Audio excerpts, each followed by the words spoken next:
Hello, I'm UpYax Toycat. An Armored Pause just released yesterday, but 1.21 is still on its way. And so today we have a big preview filled with changes moving from Java to Bedrock, but also a version exclusive feature. You already know it's the day tracker, but now you can see how many days you've played in survival, and so I'll check mine and wow, 4,898. That is the equivalent of over 800 hours, or about 34 days non-stop time, assuming I slept every single night. And this is a year-old copy from my Xbox that doesn't include the time pre-Bedrock. Absolutely insane the amount of time you can spend, but it's also absolutely insane the number of features in this preview, including a secret one that isn't listed anywhere on the changelog. Let's go through all of that and more today, starting with the big one, the day tracker. How do they track the time played? Does it work for older worlds? And more importantly, what exactly is being tracked in there? Because there's quite a few questions about what is and isn't included. So first things first, it tracks every single day, that is to say every single time the sun rises, as a brand new one. So it's raining right now and I want to sleep through that,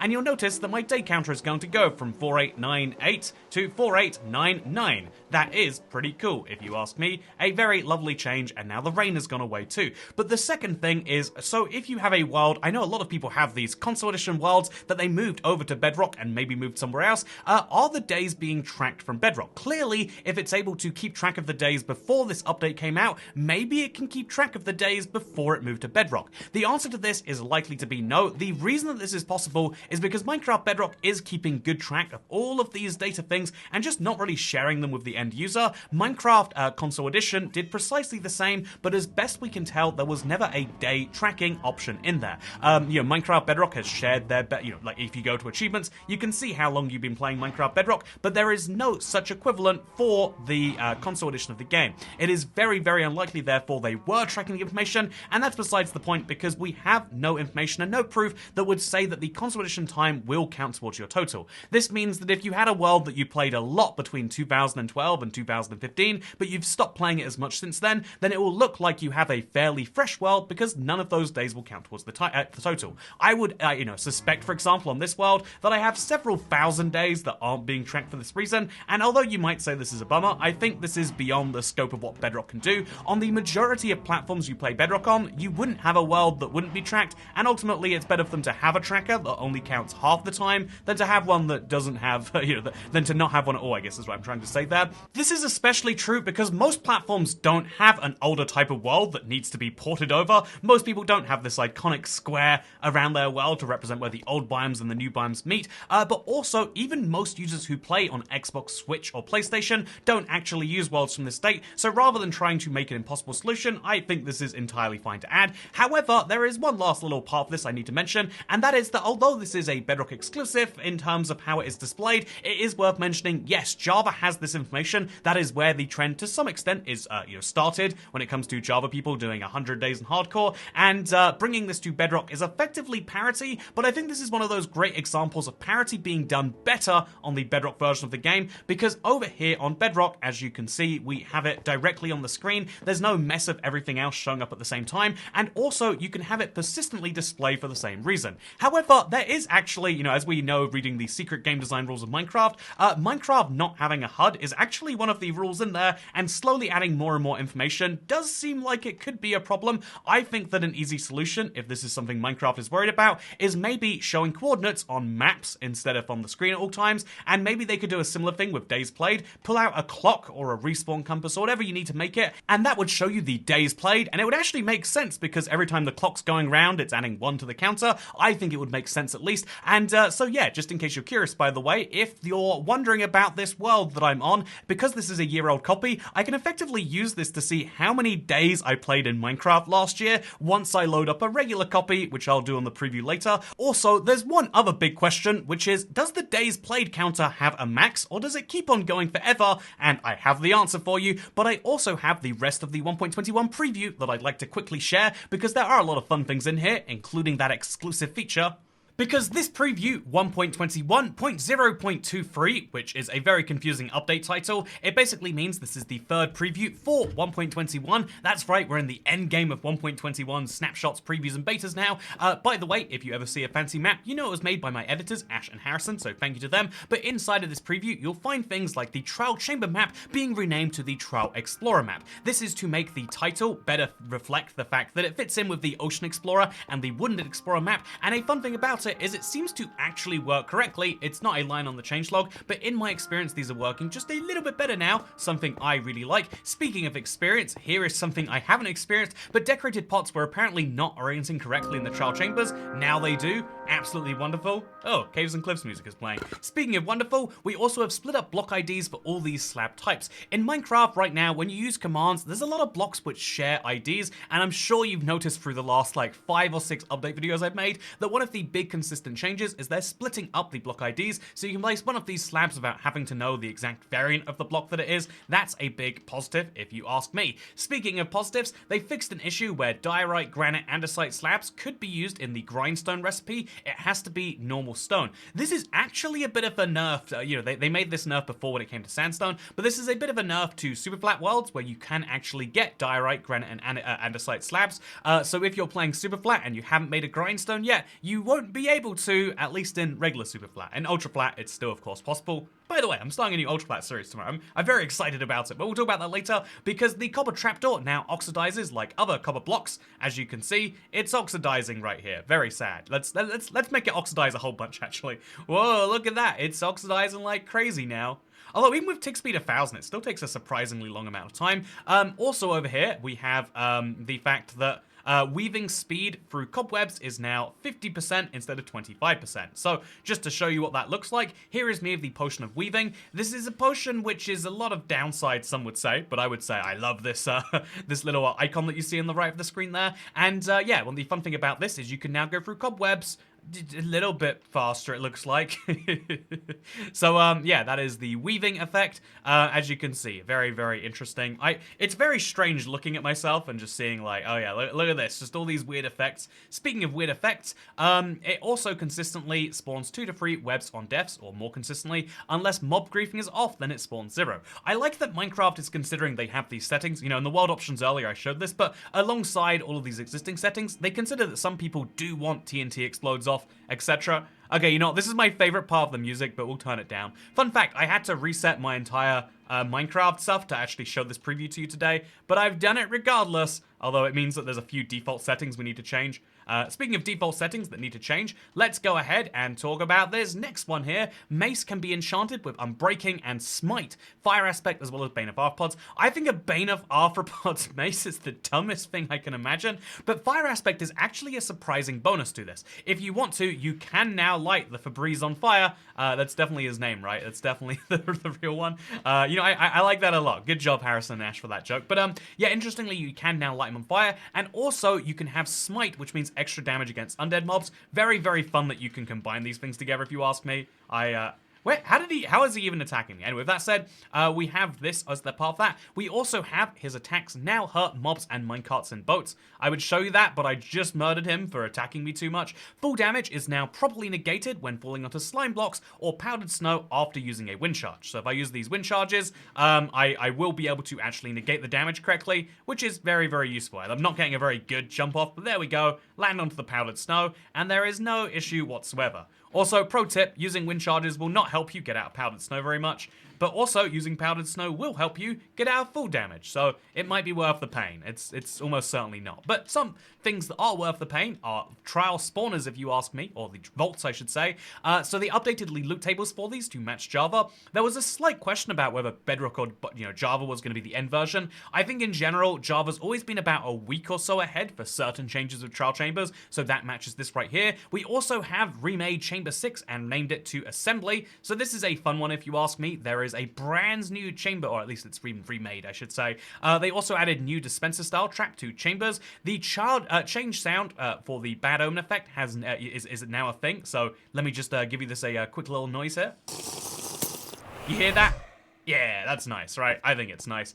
They also added 4 new ambient cave sounds. Those are kind of spooky, if I'm being totally honest with you. And they also fixed the spectator mode, having no clip and flying option disabled upon returning to a hardcore mode after dying. Basically, what this was is when you would die in hardcore, you would come back to life, but you would come back to life in this weird form where it was like you were in survival. You'd still have this, running around sort of attitude, but you were very much dead and you couldn't interact with the world. They fixed it, so now when you die in hardcore, it's real spectator, not spectator light or spectator survival, half survival, half spectator nonsense. Yeah, so very, very fun set of features here. This is all of the fun little bug fixes that go along with the features. And just in case you're curious about what the weird secret one is, it's the fact that if you check, so this wasn't mentioned anywhere on the changelog, but if you play Minecraft with add-ons enabled, there are now specific loading tips just for you. I think this is an improvement. Clearly, they've seen that the success of add-ons has been greater than they were expecting, and they want to make sure that people who play with add-ons know exactly what they're getting into. Speaking of, by the way, I want to talk about the next update, 1.21. This update we've been talking about for so many months now is nearing its end, and indeed, Mojang themselves just hinted that they are going to be dropping the update title soon. They're finally acknowledging the fact that, yeah, we haven't given this an update title. This is usually, this promo push is usually something they do when they're just about to announce it. I would say as soon as this Friday is possible for a big 1.21 announcement to drop. And so something very exciting you can look forward to is seeing the brand new 1.21 title. And I've got some theories about what it might be. I'd like to at least talk about that. But first, I want to answer the question of what is the most days played Minecraft can show. And there's an easy way to actually show this one. So all we have to do is /time and then add. And so if you add 24,000 at the time, you add 1 day. So every time I add 24,000, we add another additional day, right? But if we add 24 or 240,000, we'd add 10 days. For example, if we added 2.4 million, we'd add 100 days. So we could add 100 days over and over again, or we could add 10,000 days at a time. And what happens when you start adding even bigger than 10,000 days? The answer is eventually Minecraft stops letting you add it. So we have to now work out the max integer we can add. 99,99999. And as you'll notice, something very interesting happens somewhere between 85,000 and 100,000, because as we add another 10,000 days to the day counter, it actually says there are too many to count. We can then remove that time if you want to. For some reason, you have to add negative time, and you can see that, yeah, what would be another 10,000 days, somewhere between 85,000 and 95,000, the game just says, nah, we can't possibly count that. And that's really weird, because I would have guessed that the max days played would have been like a number that would be something to do with binary, like so 2.1 billion or 32,000, but instead 85,000 days is the most that Minecraft will count before it gives up and says too many to count. I would love to actually work out precisely how they're getting to that number. I would guess that it's they're measuring that number of days played in ticks, maybe, or in hundreds of ticks or something like that. But there is a point where Minecraft can't tell you anymore, and so if you need a survival goal, playing 85,000 days could be that. Although, if we're being totally honest, if playing 5,000 days is the equivalent of about 30 days in the real world, to actually play 85,000 days, you'd need to play for 17 months straight with no breaks for eating, drinking, etc. So if you played for 2 years with only 6 hours a day of sleeping and eating and everything else, and also making sure you went to bed very frequently, then you could hit the max days played in Minecraft.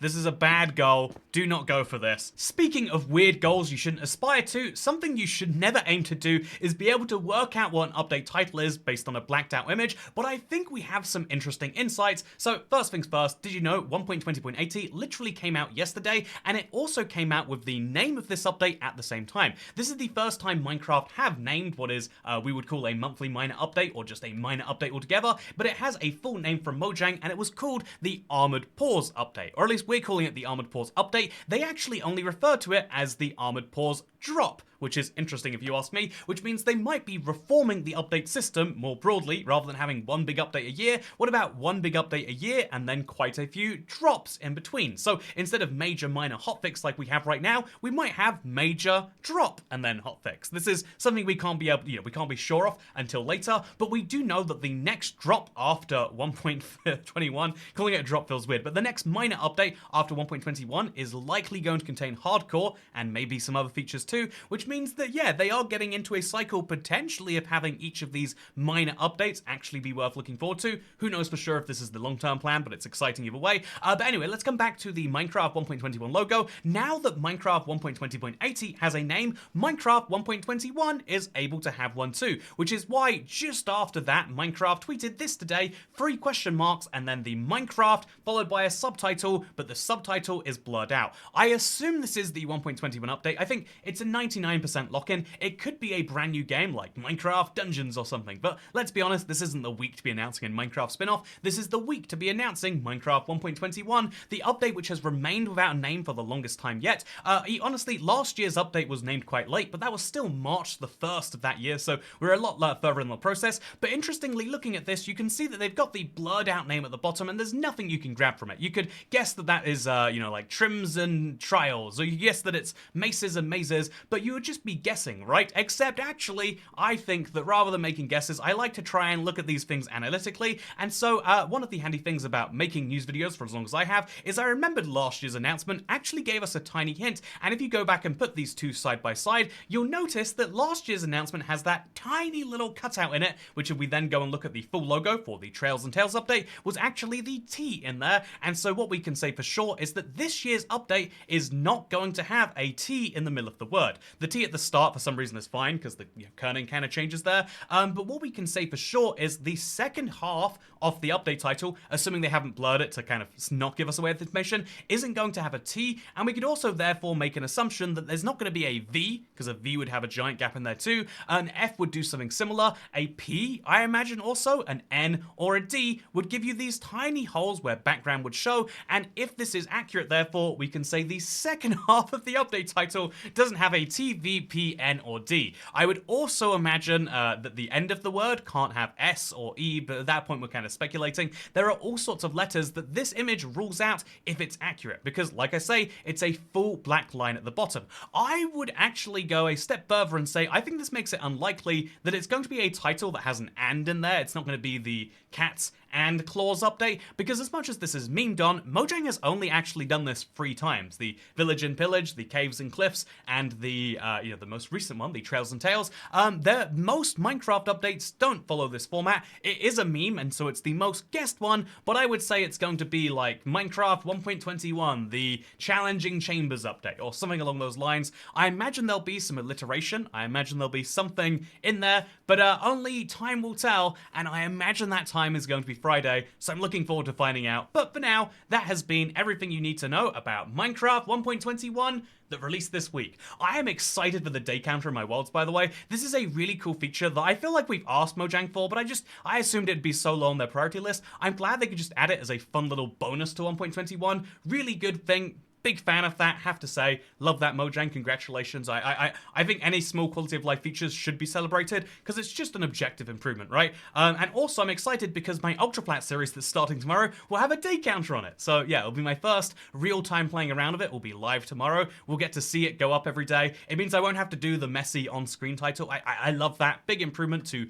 the Minecraft game. And yeah, the other thing that I think came from this is the fact that now you don't need to use the weird technique to learn about the time in Minecraft. There are other things that you will need to know about, but that's a thing for the future. Also, there's one last thing I just want to know. This is unrelated to the video here, but how many days do you think I've survived? You know, now that I've got this year-old copy, that like I said, I've played just under 5,000 days, how many days of Minecraft do you think I played in the last year? Make your guesses in the comments down below, and we'll see who is right, or maybe we won't see. But all I know is that I hope you all enjoyed this video, and subscribe or like or whatever you do to videos you enjoy with, because this is the end of this one, and it took a lot of time to get together. There's a lot of things that went wrong, but I hope that you enjoyed it. I hope it went well, and I'll see you in the next one. Goodbye.